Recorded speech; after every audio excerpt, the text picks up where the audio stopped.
Graça e paz, meus irmãos. Ainda sobre a série sobre o catolicismo romano, como eu já disse em outro áudio, o nosso objetivo não é ofender as ovelhas do sistema.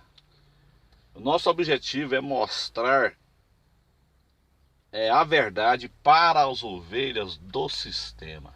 Eu não tenho nenhum objetivo de atacar você que é católico. Eu só quero que você descubra a verdade. Aqui no livro, por exemplo, do Raimundo Ferreira de Oliveira, Seitas e Heresias, Um Sinal dos Tempos, este livro você pode adquirir pela CPAD, Casa Publicadora das Assembleias de Deus. Entra aí no site da CPAD e pesquisa e compra esse livro para você descobrir a verdade. A Igreja Católica, ela menciona o ano 33 depois de Cristo como a data da sua fundação. Aliás, eu vou ler mais adiante um pouquinho aqui, antes um pouquinho que eu deixei aqui para trás. Diz assim, o catolicismo romano, até há, até há bem pouco tempo, os melhores livros escritos sobre seitas e heresias não incluíam a Igreja Católica Romana no seu esquema de estudos. Talvez devido ao fato de grande parte deles terem sido escritos em países onde essa igreja não exercia suficiente influência para ser notada como tal. Não é esse o caso do Brasil, onde a grande maioria dos membros de igrejas evangélicas, teoricamente, vieram do catolicismo romano, já que essa igreja é majoritária, pelo menos nominalmente, em nossa pátria, desde o seu descobrimento em 1500. Ou seja, Frei Henrique Soares de Coimbra, ele rezou a primeira missa aqui e trouxe para cá o catolicismo. Então, é por isso que no Brasil esta igreja ela é uma igreja predominante. Então, o resumo histórico do catolicismo romano. A Igreja Católica, então, ela menciona o ano 33 depois de Cristo como a data da sua fundação. Isso não é verdade. Isto vem do fato de que toda ramificação do cristianismo costuma ligar a sua origem à igreja fundada por Jesus Cristo. O pilar do catolicismo é Mateus 16, 18, né? Mas se você estudar o grego, você vai ver que Jesus ele não fundou a igreja em Pedro, né? No grego ali, Pedro é Petros e Jesus é Petra. Então não tem nada a ver. Jesus não fundou a igreja em Pedro. Essa é a grande verdade. Você pode pesquisar e perguntar para qualquer professor de grego. Ele vai te dizer a mesma coisa que eu estou te dizendo. Jesus ele não fundou a igreja em Pedro. A igreja é fundada nele mesmo. Ele é a pedra fundamental. Ele é a Petra no grego, Petra. Então, porém, quanto ao desenvolvimento da organização eclesiástica e doutrinária da Igreja de Roma, Igreja Católica em Roma, é muito difícil fixar com exatidão a data de sua fundação. Eu creio que foi fundado pelo apóstolo Paulo, né? Inclusive eu já fiz um vídeo sobre isso. Por quê? Porque quando Paulo fundou a igreja em Roma, a igreja cristã em Roma, já tinha outras igrejas. Então ela não é a primeira igreja. Agora, esta igreja católica apostólica em Roma, ela desviou do evangelho a partir de 312, quando Constantino ele fez do cristianismo a religião oficial do Império Romano. É o que nós vamos ver aqui nesse livro. Porque o afastamento das doutrinas bíblicas pela igreja em Roma, ele deu-se paulatinamente, sabe? Foi como um câncer dentro da igreja em Roma. Então, uma reforma era inevitável. Em 1517, então, Martim Lutero ele faz a reforma protestante. Eles alegam que Martim Lutero queria se casar com a freira de nome Catarina, mas aonde na Bíblia está dizendo que é proibido casar? Aonde que está dizendo isso? Pelo contrário, quem proíbe casamento é demônios. 1 Timóteo capítulo 4 fala que é doutrina de demônio. Então Martinho Lutero ele tinha todo o direito de casar, como qualquer padre tem. Qualquer padre da Igreja Católica Romana tem todo o direito de casar. Não existe isso na Bíblia, proibir casamento, sabe? Não existe isso. Então, como que começou a degeneração da igreja em Roma, da Igreja Católica em Roma, Igreja Católica Apostólica em Roma? Durante os primeiros 3 séculos da era cristã, ou seja, durante 300 anos, desde a ascensão de Jesus até o ano 300, mais ou menos, a perseguição à igreja verdadeira ajudou a manter a sua pureza, preservando-a de líderes maus e ambiciosos. Nessa época, ser cristão significava um grande desafio, e aqueles que fielmente seguiam a Cristo sabiam que tinham suas cabeças a prêmio, pois eram rejeitados e perseguidos pelos poderosos. Só os realmente salvos se dispunham a pagar esse preço. Então você conhece a história, meu irmão. É só você pesquisar aí no Google e você vai ver. Os imperadores jogavam os crentes na arena, né? Tinha a luta dos gladiadores, então era um sofrimento terrível ali.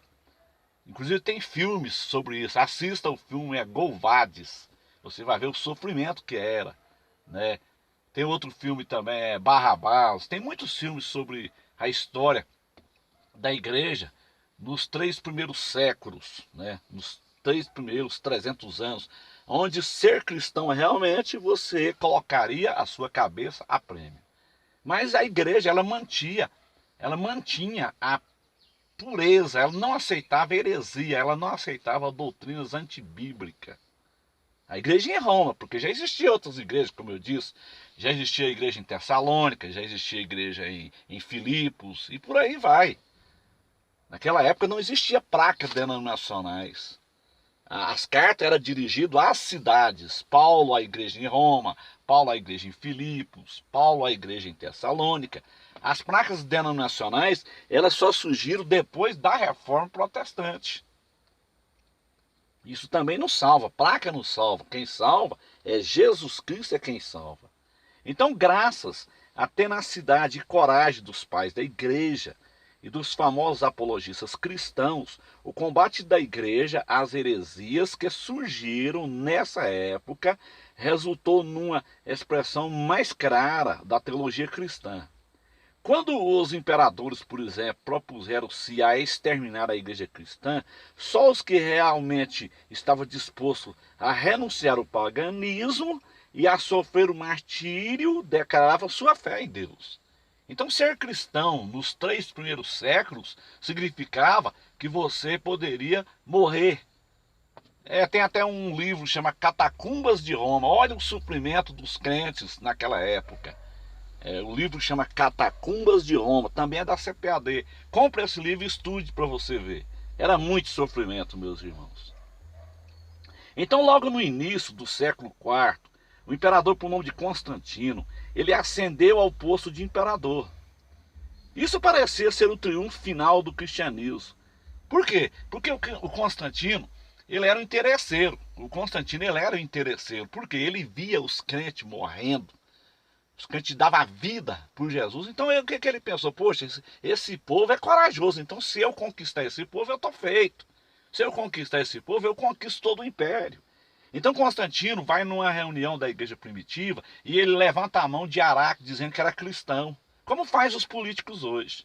Volta e meia está no culto da igreja cristã, volta e meia está no culto dos deuses pagãos. Foi o que Constantino fez. Por um lado, foi bom, por quê? Porque o Constantino, ele acabou com a luta dos gladiadores, ele acabou com as perseguições no Coliseu. Então os crentes acharam bom, não, o rei agora é nosso irmão, está tudo tranquilo agora. Por um lado foi bom, acabou as perseguições, mas por outro lado foi ruim, por quê? Porque como ele fez do cristianismo a religião oficial do Império Romano, ele injetava dinheiro na igreja, é igual hoje. Os políticos injetam dinheiro nas igrejas. Quantos pastores, meus irmãos, política não dá certo com a igreja, nunca deu certo. Quantos pastores hoje que estão aí presos com políticos, que estão aí sujeitos a políticos, porque os políticos injetam dinheiro na igreja e ele tem que aceitar o que o político determina. Porque ganhou um caminhão de areia da igreja, do político, ganhou um caminhão de tijolo para construir a igreja, então fica preso naquilo ali.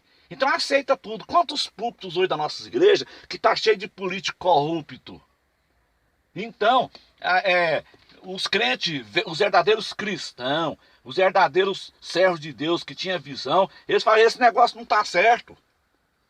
Eles viam a corrupção dentro da igreja. A igreja não podia reclamar porque ela recebia ajuda do governo, ela recebia ajuda do Império Romano, é igual hoje. Quantos pastores que estão envolvidos com política e recebem ajuda de político e até obriga os seus crentes a votarem em políticos corruptos? Quantos? Na época de política, isso é muito normal dentro das igrejas evangélicas. Então hoje, uma reforma dentro da igreja evangélica hoje já é inevitável, é preciso de ter uma reforma. Então aqueles crentes de visão caíram fora, fugiram, foi para cima dos montes, foram esconder dentro das catacumbas, mas aqueles gananciosos que queriam dinheiro ficaram ali. Mas na realidade produziu resultados desastrosos dentro da igreja. Por exemplo, em 312, quando Constantino ele apoiou o cristianismo e fez ele região oficial do Império Romano, proclamando a si mesmo como benfeitor do cristianismo, como eu disse. Constantino deu uma que estava protegendo os cristãos, estava ali no meio dos cristãos, dando paz do Senhor e tal, mas volta e meia ele estava lá no meio da idolatria. Ele tinha que agradar gregos e troianos, é igual os políticos faz hoje. Político hoje fala que é crente, volta e meia está na igreja dos crentes, volta e meia está lá nos cultos aos deuses pagãos, mas os crentes não podem reclamar, por quê? Porque o político injeta dinheiro nas igrejas. Eu nunca apoiei político na nossa igreja, nunca dei moral para político na nossa igreja, eu nunca coloquei político em cima dos púlpitos da nossa igreja, porque o púlpito não é lugar de político corrupto. Isso serve também para os pastores que estão me ouvindo. Então, meus irmãos, Constantino ele apoia o cristianismo, faz do cristianismo a religião oficial do Império Romano, proclamando a si mesmo benfeitor do cristianismo, achou-se no direito de convocar um concílio em Nicéia. Esse negócio de concílio, esse negócio de convenção começou em Nicéia. Esse negócio de convenção, cuidado com esse negócio de convenção, porque a maior parte dessas convenções está tudo corrompida. Eu não estou ligado em convenção, a minha convenção é o céu, eu estou ligado em Jesus. Me mostre dentro da Bíblia onde existe convenção. Aonde que a igreja primitiva estava ligada? Ela estava ligada no céu. No céu. Aí os crentes que não têm conhecimento ficam com essa bobagem. Ah, eu faço parte da convenção tal, do ministério tal. Aonde que a sua igreja está ligada? A sua igreja é clandestina, você não está ligado em convenção nenhuma. Meu irmão, deixe de bobagem. A igreja, para funcionar, ela não precisa de uma convenção. Ela só precisa de um CNPJ. Só isso. Eu não estou falando de tempo. Um tempo para funcionar, só precisa de um CNPJ, mais nada. Não precisa de estar ligado em convenção nenhuma, porque no momento que você liga em uma convenção, você tem que pegar toda a arrecadação dos irmãozinhos humildes, dos irmãozinhos pobres, e mandar lá para a sede, para esses camaradas andar de avião aí.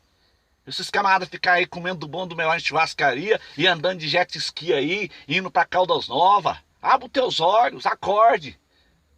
Saia fora desse sistema chamado sistema de convenção. Eu saí disso no ano 2000 e não quero nem saber disso. Saia fora disso, meu irmão. Acorde, saia desse sistema religioso.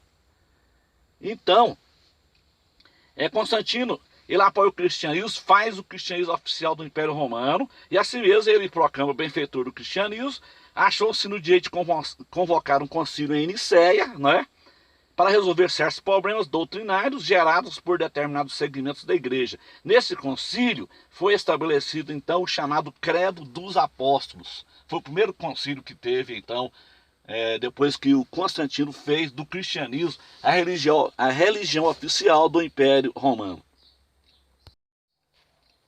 O que acontece então, meus irmãos? O que acontece então a partir do momento em que Constantino ele faz do cristianismo a religião oficial do Império Romano?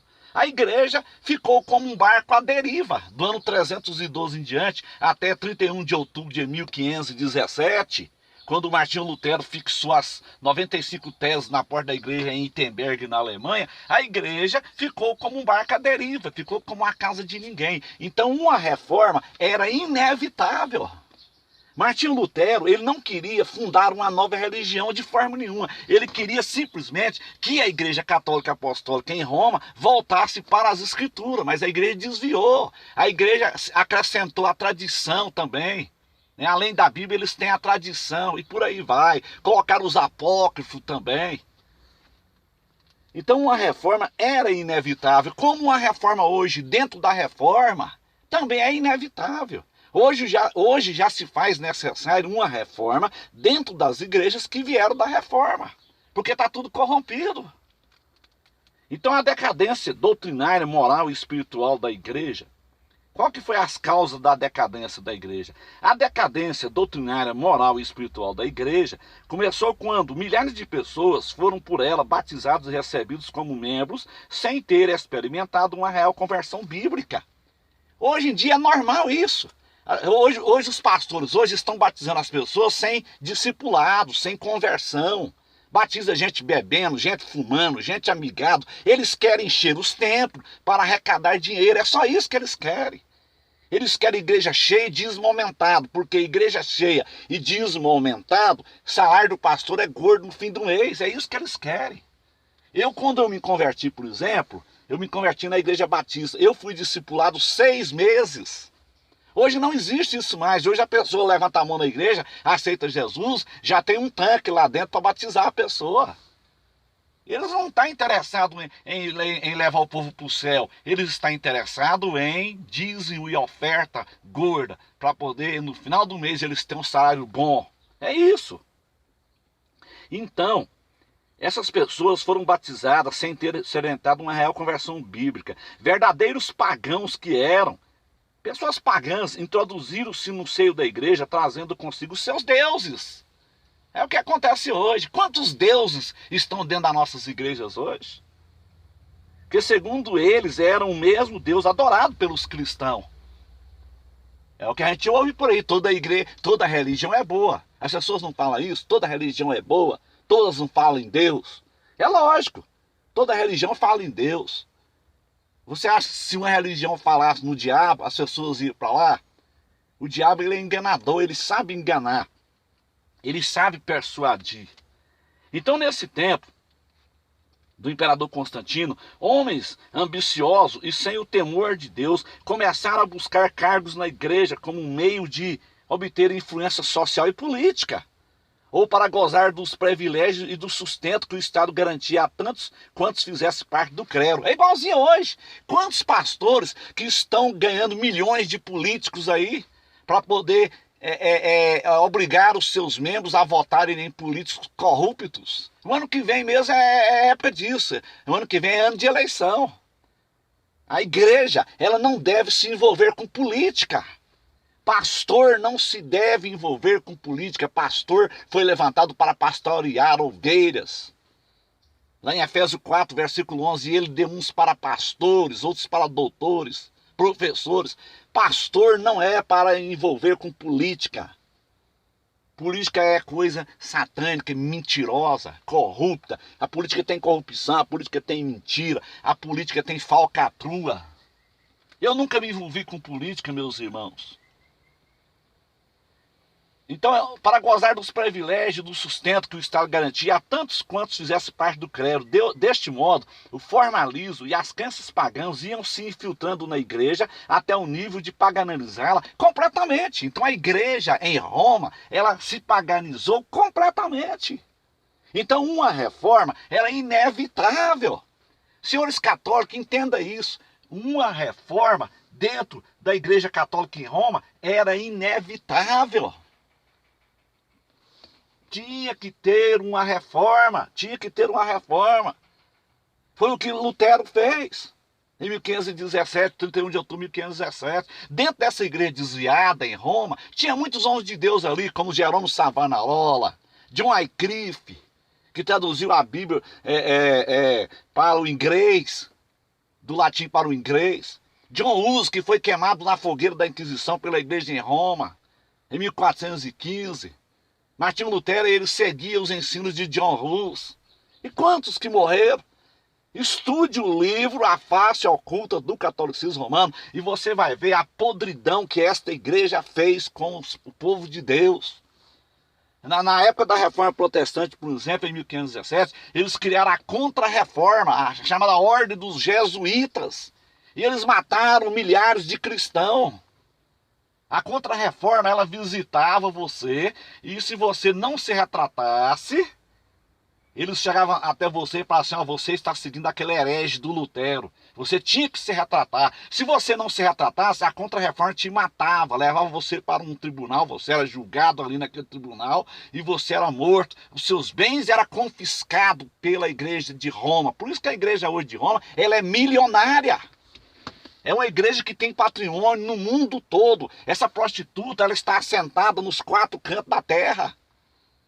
Apocalipse capítulo 17 fala que essa mulher é Roma, a igreja de Roma, a igreja católica apostólica de Roma. Ela está edificada sobre 7 montes, os 7 montes de Roma. Pesquise, meu irmão. Os 7 montes de Roma é Aventina, e por aí vai, Capitólio, Célio. São 7 montes. Pesquise lá no YouTube que você vai encontrar lá no Google também. Então, meus irmãos, uma reforma era inevitável. Lutero ele não queria criar uma nova religião de forma nenhuma. Lutero queria que a igreja voltasse para o princípio, voltasse para a simplicidade do Evangelho de Jesus Cristo. Então, desde o ano, há raízes do papado e da mariolatria. Raízes do papado e da mariolatria. O que é a mariolatria? Culto a Maria. Isaías 42, versículo 8, é bem claro sobre isso. Deus não aceita... Eu sou o Senhor, não darei o meu louvor às imagens de escultura e nem outro Deus. Leia, meu irmão, você que é católico, leia Isaías 42, versículo 8. Jeremias 10, fala da idolatria. Salmo 115 na nossa Bíblia, na Bíblia católica é Salmo 113. Êxodo 20. Tantas passagens bíblicas que condenam a idolatria. Até mesmo os 7 livros da Igreja Católica, os 7 livros a mais. Sabedoria, capítulo 13, na Bíblia Católica, condena a idolatria. Então, desde o ano 200, raiz do papado e da mariolatria. Desde o ano 200 a.C. até o ano 276 da nossa era, os imperadores romanos haviam ocupado o posto e o título de sumo pontífice da ordem babilônica. Depois que o imperador Graciano se negara a liderar essa religião não cristã, Damaso, bispo da igreja cristã em Roma, foi nomeado para esse cargo no ano 378. Uniram-se assim, numa só pessoa, todas as funções de um sumo sacerdote apostata com os poderes de um bispo cristão. Imediatamente depois deste acontecimento, começou-se a promover a adoração a Maria como a rainha do céu e a mãe de Deus.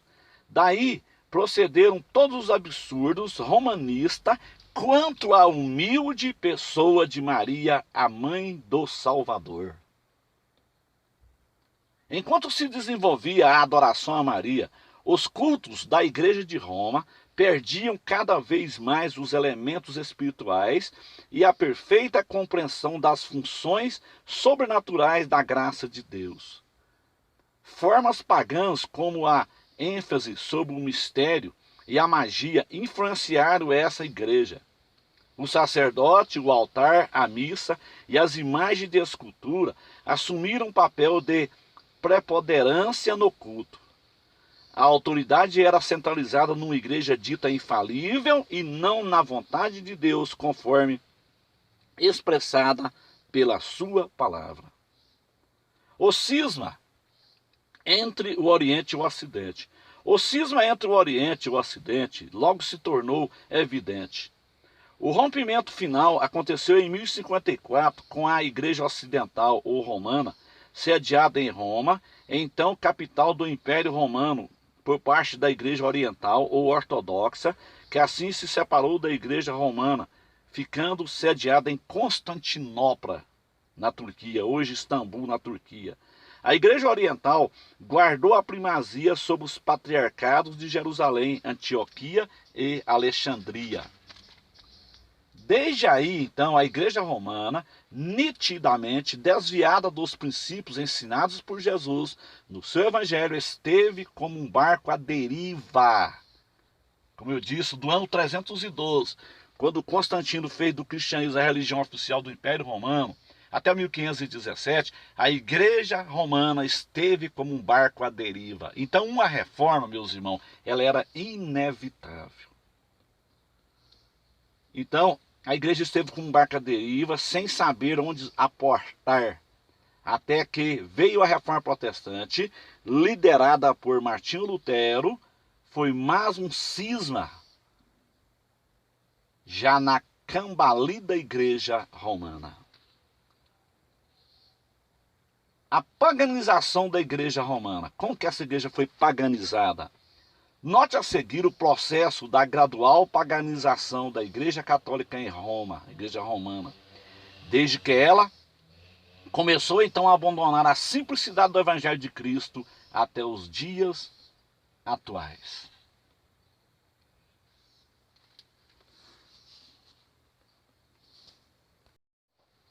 Meus irmãos, olha, observa aqui essa lista aqui para vocês verem como que entrou essas doutrinas antibíblicas dentro da Igreja de Roma.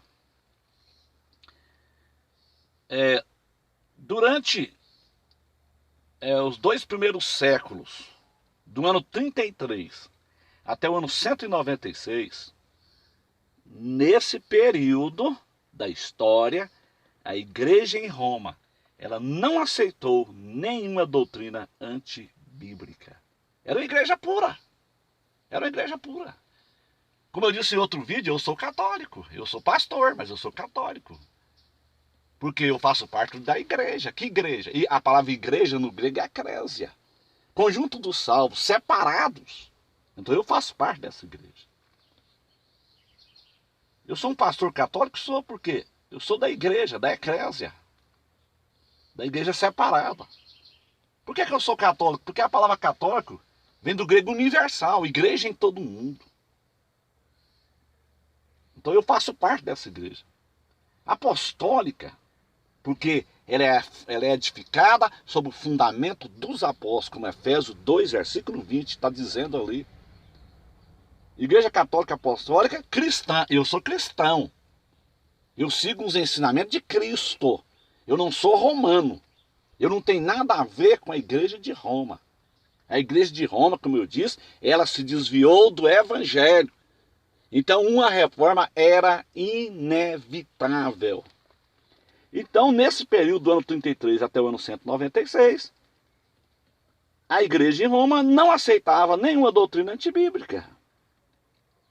No ano 197, então, um bispo, por nome de Zeferino, bispo de Roma, ele começa um movimento herético contra a divindade de Jesus Cristo. Aqui já começa então a negar a divindade de Jesus. Isso aqui chama-se gnosticismo. Negar a divindade de Jesus chama-se gnosticismo. Por isso que esses camaradas aí hoje negam o Evangelho de João. Porque o Evangelho de João, ele mostra a divindade de Jesus Cristo.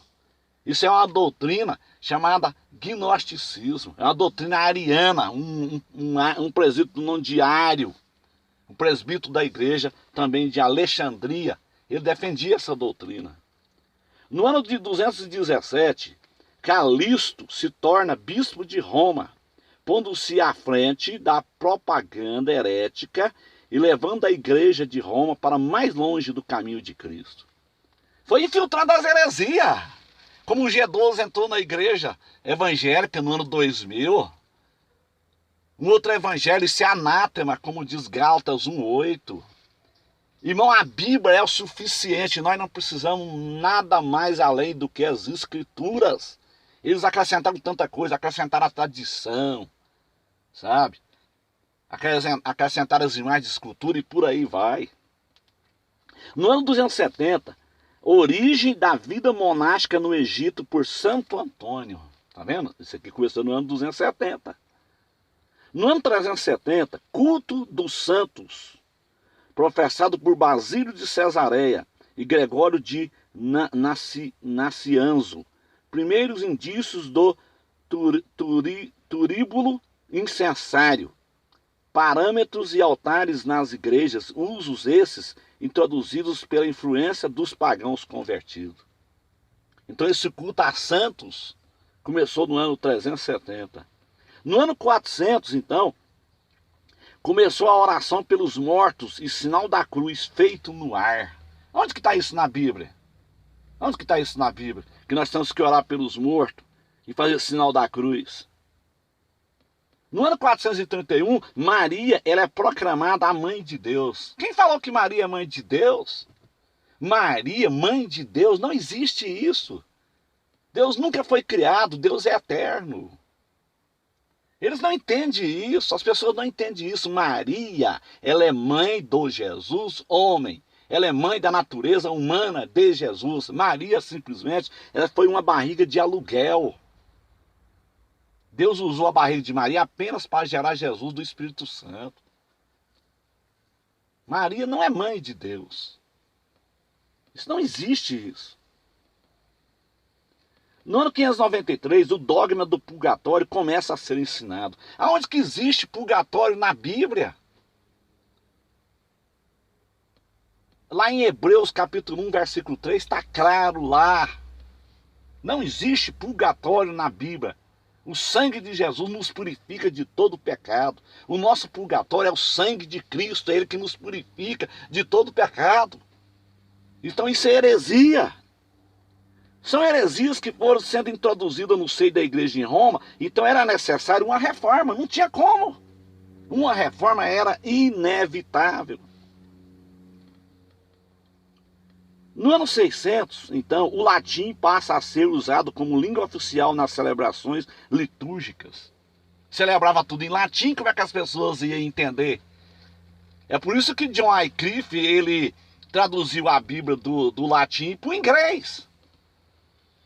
E Lutero traduziu do latim para o alemão. Hoje nós temos acesso às escrituras por causa desses homens.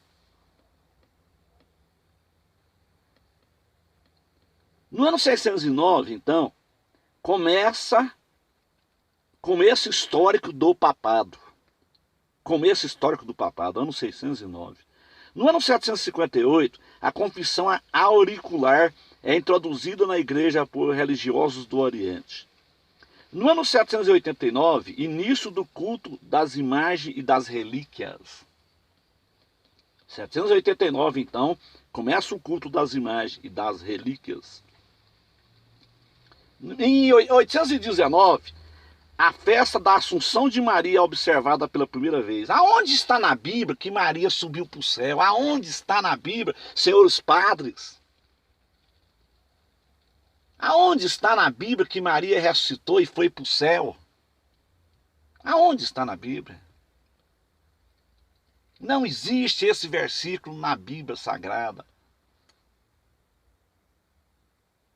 Não existe isso. Leia João 3, versículo 13. Leia lá. Eu não vou citar o versículo, eu quero que você, que é católico, leia.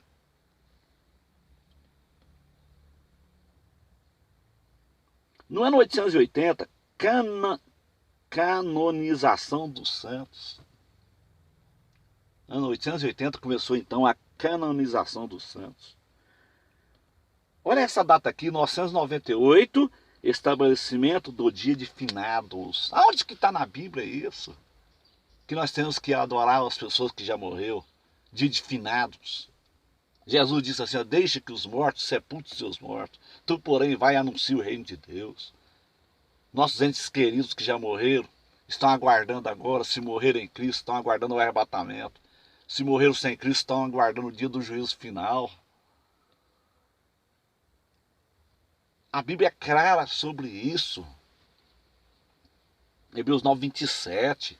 Hebreus 9, 27. Aos homens está ordenado morrerem uma só vez, depois de segue-se o juízo. O tempo de preparação para a eternidade, meu amigo, é aqui nessa terra. Se você tem tempo para tudo aqui nessa terra, e você não tem tempo para Deus, Você tem tempo para tudo aqui. Tem tempo para farriar, para beber, para jogar, para prostituir. Tem tempo para tudo, menos para Deus. Você acha que Deus vai aceitar você enganar ele depois de morto? Aí as pessoas vão lá fazer reza, fazer missa sétimo dia. Isso não adianta. Não adianta. É a vida que você levou aqui na Terra é que vai definir a sua eternidade. É o modo de vida que você viveu aqui. Então, no ano 1998, foi estabelecido o Dia de Finados. E no mesmo ano, 1998, foi estabelecida a Quaresma. A Quaresma também é coisa do catolicismo romano. E isso não existe na Bíblia. No ano 1000, o cânon da missa. No ano 1074, proíbe-se o casamento para os sacerdotes. Quando que foi então que o catolicismo proibiu o casamento? No ano 1074. Isso é doutrina de demônio. 1 Timóteo capítulo 4, meu irmão, leia lá. Você vai ler a partir do capítulo 4 até você encontrar o versículo lá, me parece que é o versículo 3. Proibir casamento é doutrina de demônio. 1075. Os sacerdotes casados devem divorciar-se compulsoriamente, cada um de sua esposa. Aonde que está na Bíblia isso? Divórcio. Divórcio. Deus não se agrada do divórcio. Em 1095, indulgências plenárias. Aliás, por causa da venda de indulgências, foi que Martinho Lutero criou a Reforma Protestante. Eles vendiam indulgência. Hoje se vende indulgência? Vende também nas igrejas evangélicas, vende. Vassoura ungida, rosa ungida, sal ungido, óleo ungido. Isso é venda de indulgência. É a mesma coisa. Então é preciso de uma reforma dentro das igrejas que saíram da reforma. No ano 1100, introduz-se na igreja o pagamento da missa e o culto aos anjos. Culto aos anjos, isso chama-se angelolatria. Angelolatria. Ao Senhor seu Deus adorarás, somente a Ele darás culto. Está lá onde? Está na Bíblia, lá no livro de Deuteronômio. Está em Mateus capítulo 4 ali, quando Jesus foi tentado ali pelo inimigo. Não se pode cultuar anjos, não se pode cultuar deuses, não se pode cultuar santos. Somente a Deus adorarás. Somente ao Criador. Em 1115, a confissão é transformada em artigo de fé. Em 1125, entre os cônegos de Leão, aparecem as primeiras ideias da Imaculada Conceição de Maria. Onde que está isso na Bíblia, gente? Que Maria foi concebida sem pecado. A Bíblia diz em Romanos 3:23, todos pecaram, inclusive Maria. Leia a Bíblia. Todos pecaram. Em 1160, estabelecido os 7 sacramentos. Em 1186, o Concílio de Verona estabelece a Santa Inquisição. Aí agora eu quero ver os católicos falar o que aqui? A Santa Inquisição, ela matou milhares de pessoas. A fogueira da Inquisição, inclusive John Hus foi para a fogueira da Inquisição. Pesquise, meu irmão. Entra aí na internet, aí pesquisa assim, John Hus. John Hus, ele foi para a fogueira da Inquisição. A Igreja Católica queimou ele vivo na Praça de São Pedro, em Roma. Por quê? Porque John Hus pregou contra o purgatório da Igreja Católica. Em 1190, então, é estabelecida a venda de indulgência. Foi por causa disso que Martinho Lutero fez a Reforma Protestante. Eu vou explicar para você o que era a venda de indulgências. É o sistema. Então cabe às ovelhas do sistema estudar as escrituras, descobrir a verdade e sair desse sistema, porque o sistema já está condenado nas escrituras. Em Apocalipse 17, né? Aquela mulher ali montada na besta, embriagada com o sangue dos santos.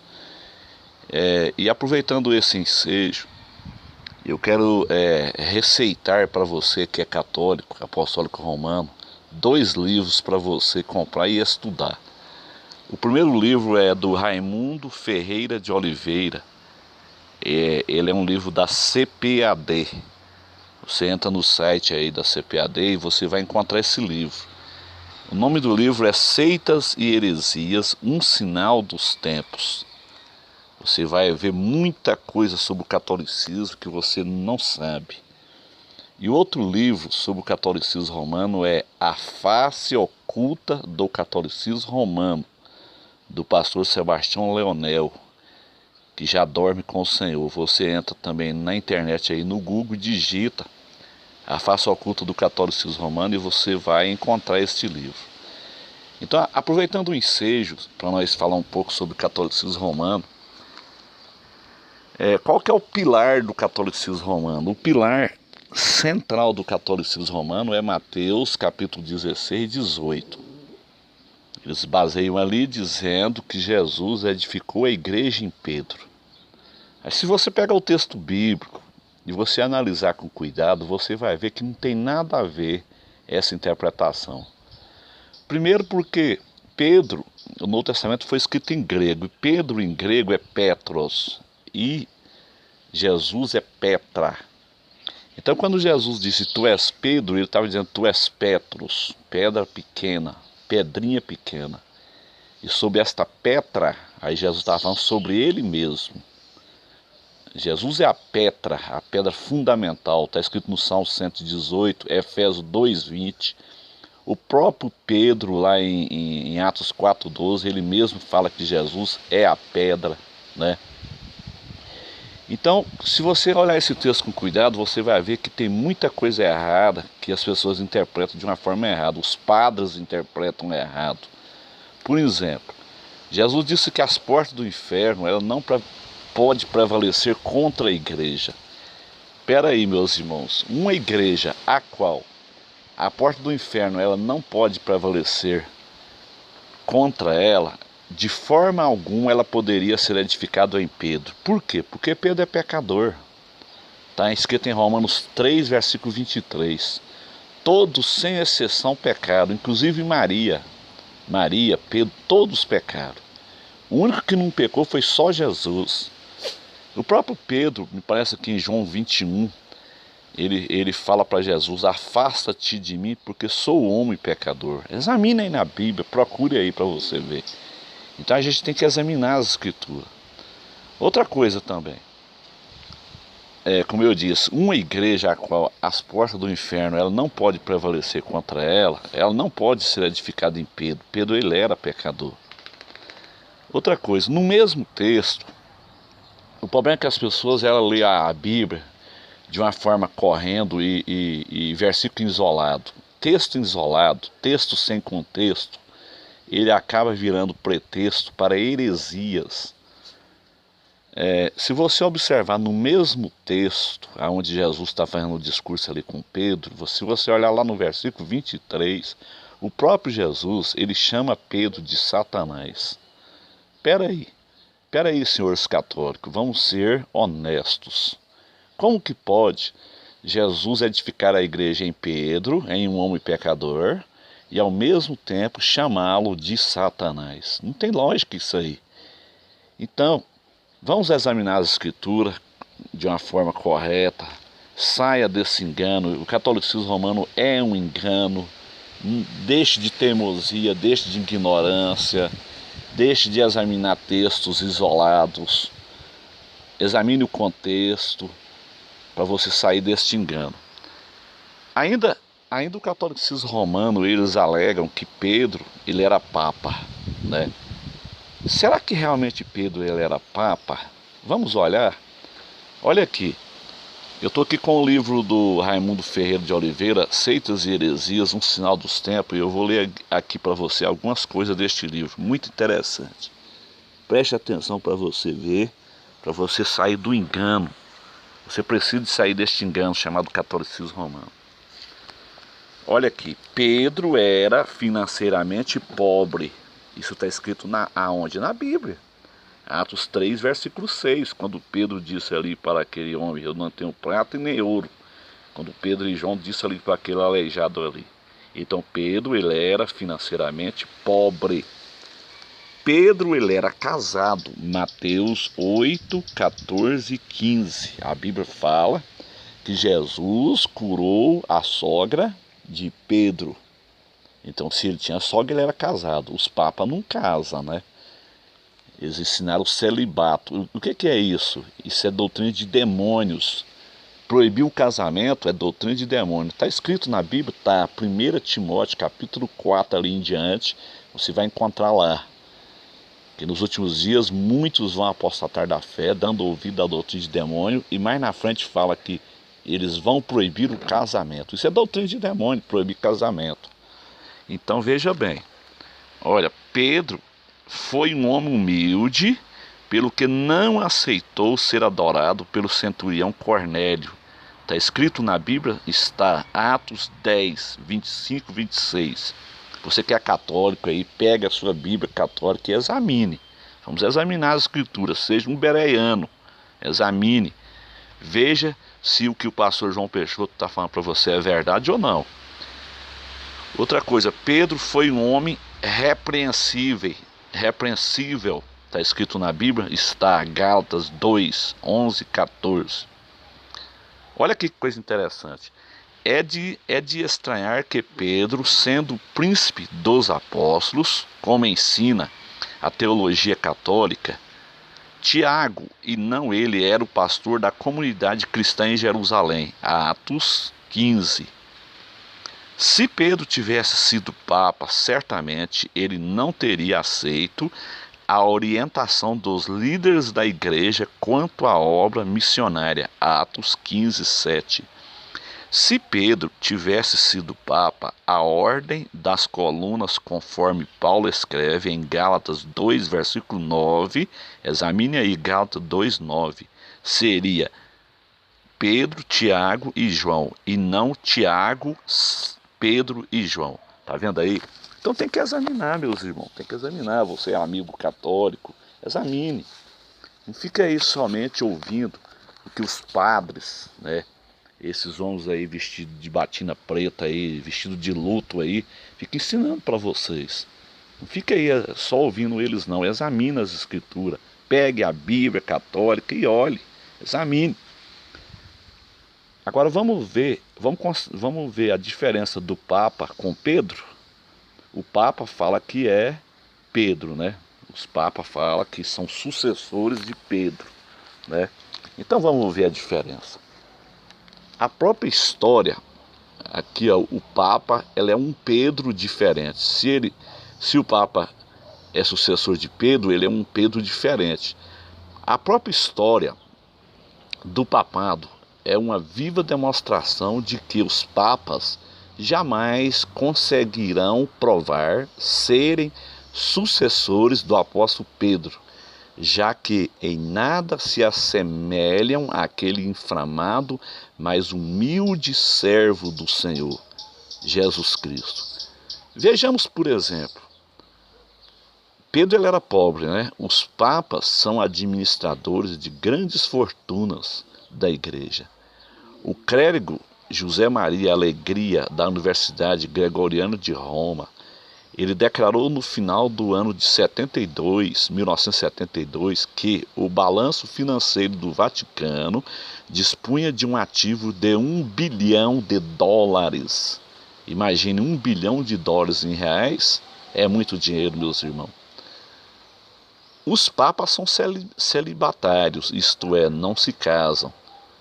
Quer dizer, Pedro ele era casado, tá vendo a diferença aí? Os papas são celibatários, isto é, não se casam, não obstante ensinarem que o casamento é um sacramento. Como eu ensinei para vocês, isso é doutrina de demônios. Proibir casamento é doutrina de demônios.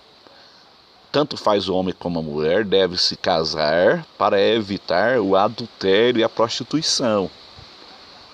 Então está lá em 1 Timóteo capítulo 4, lá em diante. Os papas frequentemente aceitam a adoração dos homens. Está vendo a diferença? Pedro não aceitou a adoração. Os papas se consideram infalíveis nas suas decisões e decretos. Está vendo?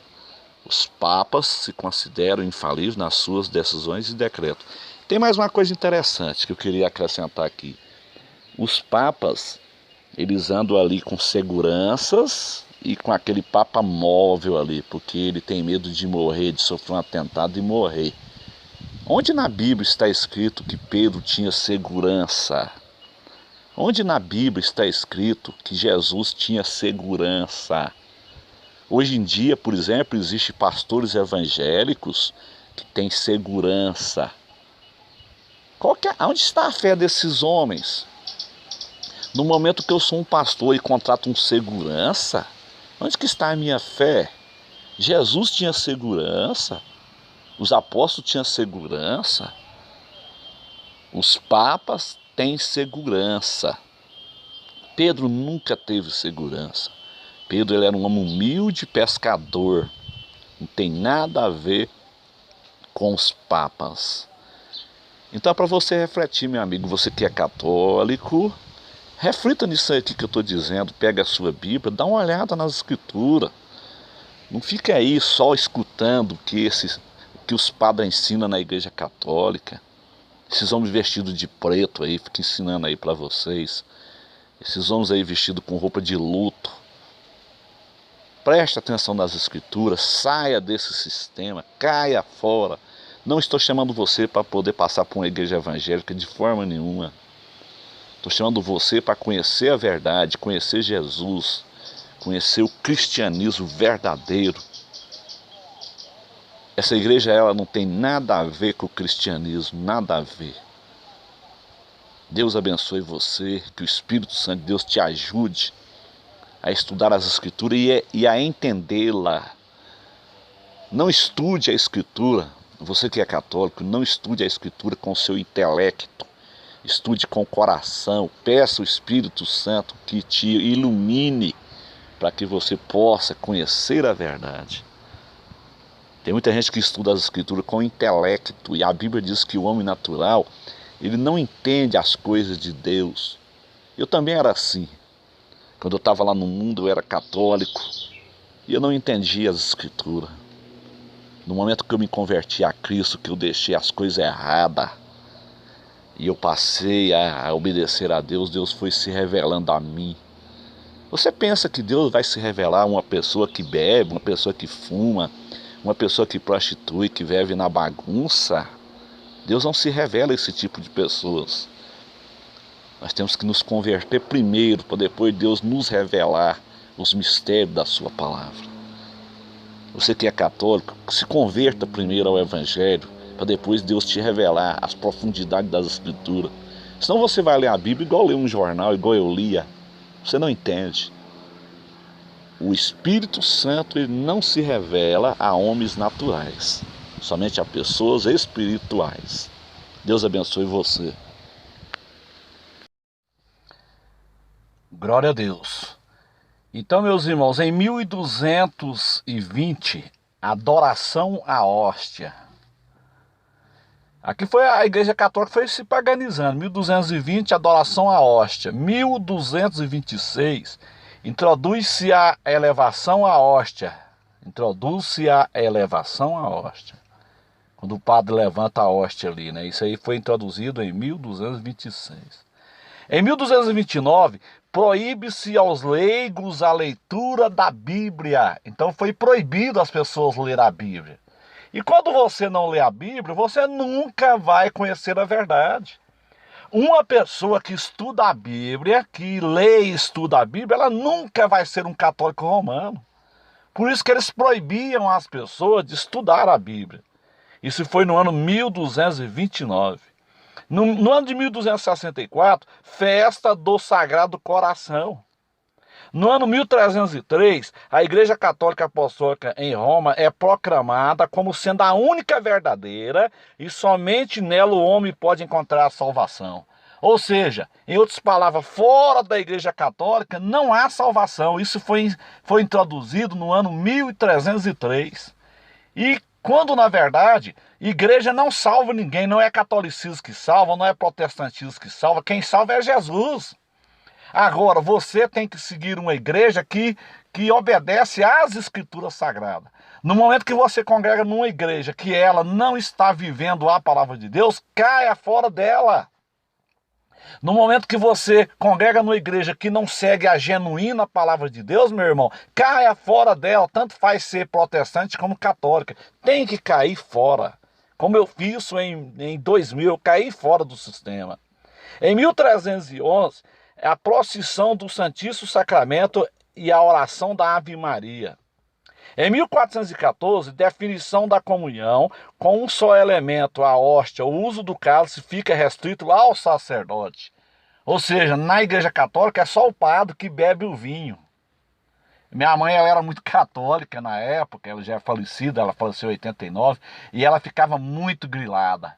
E ela falava assim, por que na igreja dos crentes, os crentes comem o pão e bebem o vinho, e lá na Igreja Católica é só o padre que come, o padre come a hóstia e bebe o vinho, só ele que bebe o vinho, os católicos só comem a hóstia. Minha mãe era grilada com isso.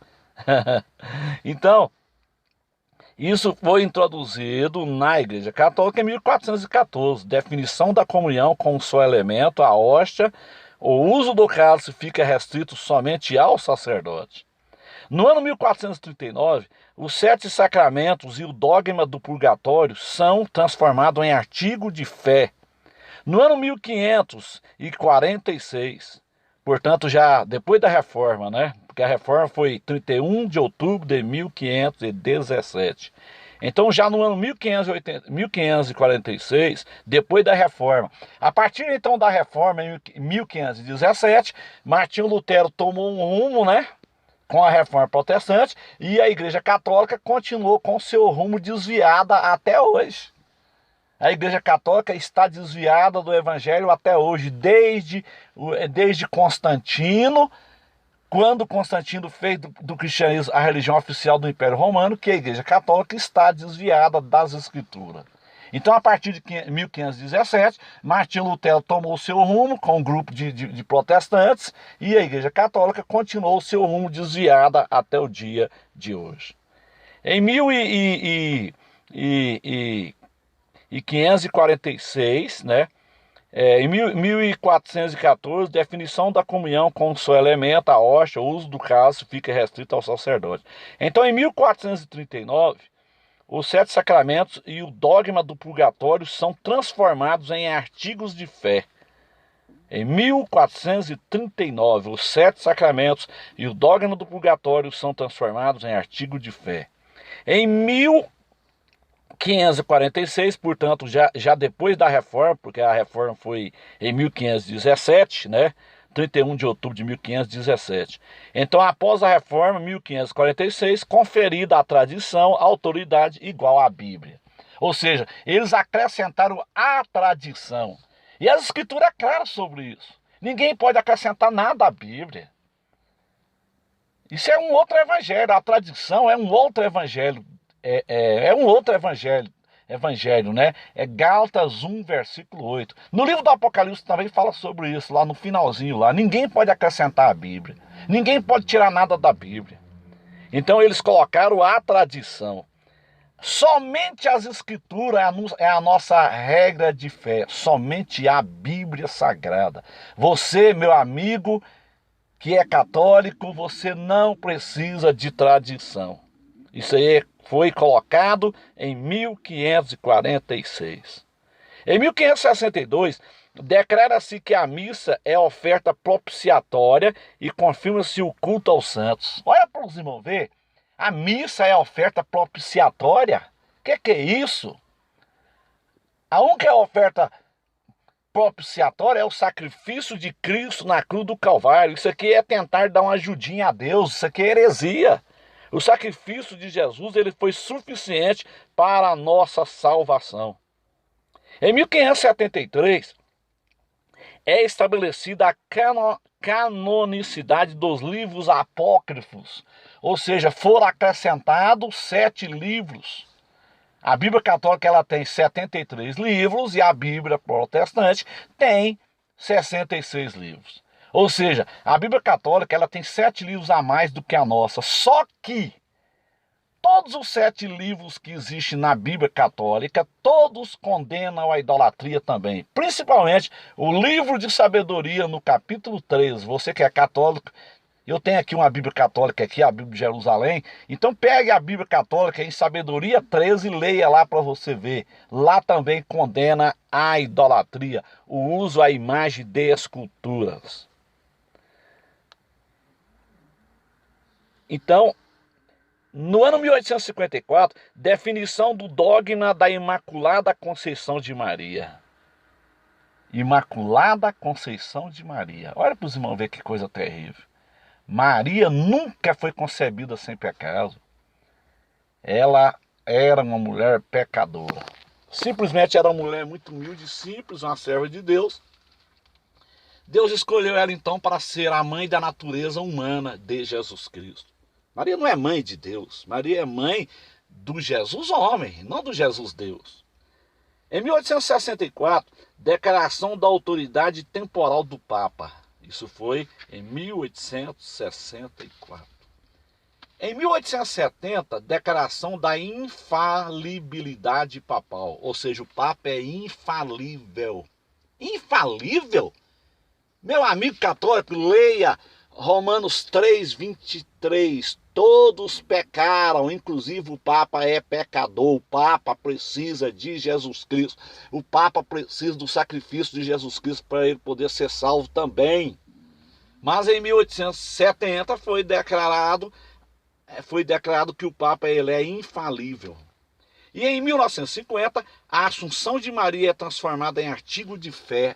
Onde está na Bíblia que Maria subiu para o céu? Aonde está, meu amigo católico? Onde está? Isso não existe na Bíblia.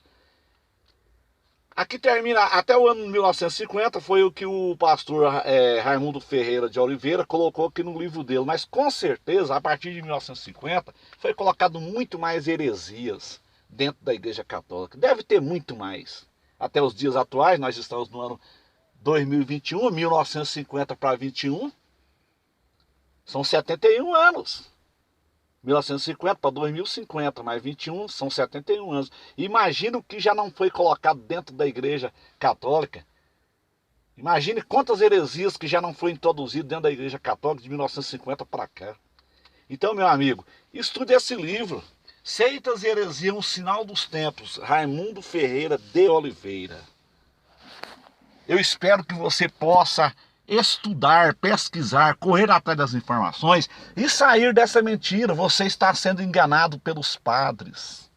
Que Deus te abençoe, que o Espírito Santo de Deus te ajude, que o Espírito Santo de Deus te esclareça, você que é católico. Apocalipse capítulo 18, versículo 4 diz assim: sai dela, povo meu.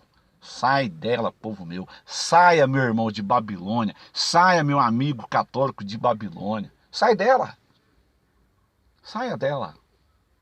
Vá servir a Jesus. Não estou convidando você para ir para uma igreja evangélica, não. Estou convidando você a ser um cristão autêntico, a aceitar Jesus e seguir os ensinamentos da Bíblia Sagrada. Porque também tem muitas igrejas evangélicas que não tem nada mais a ver com a Bíblia Sagrada também. Já afastou totalmente também das Escrituras Sagradas. Que Deus abençoe você. Que o Espírito Santo de Deus te ajude e te dê a vitória, em nome de Jesus.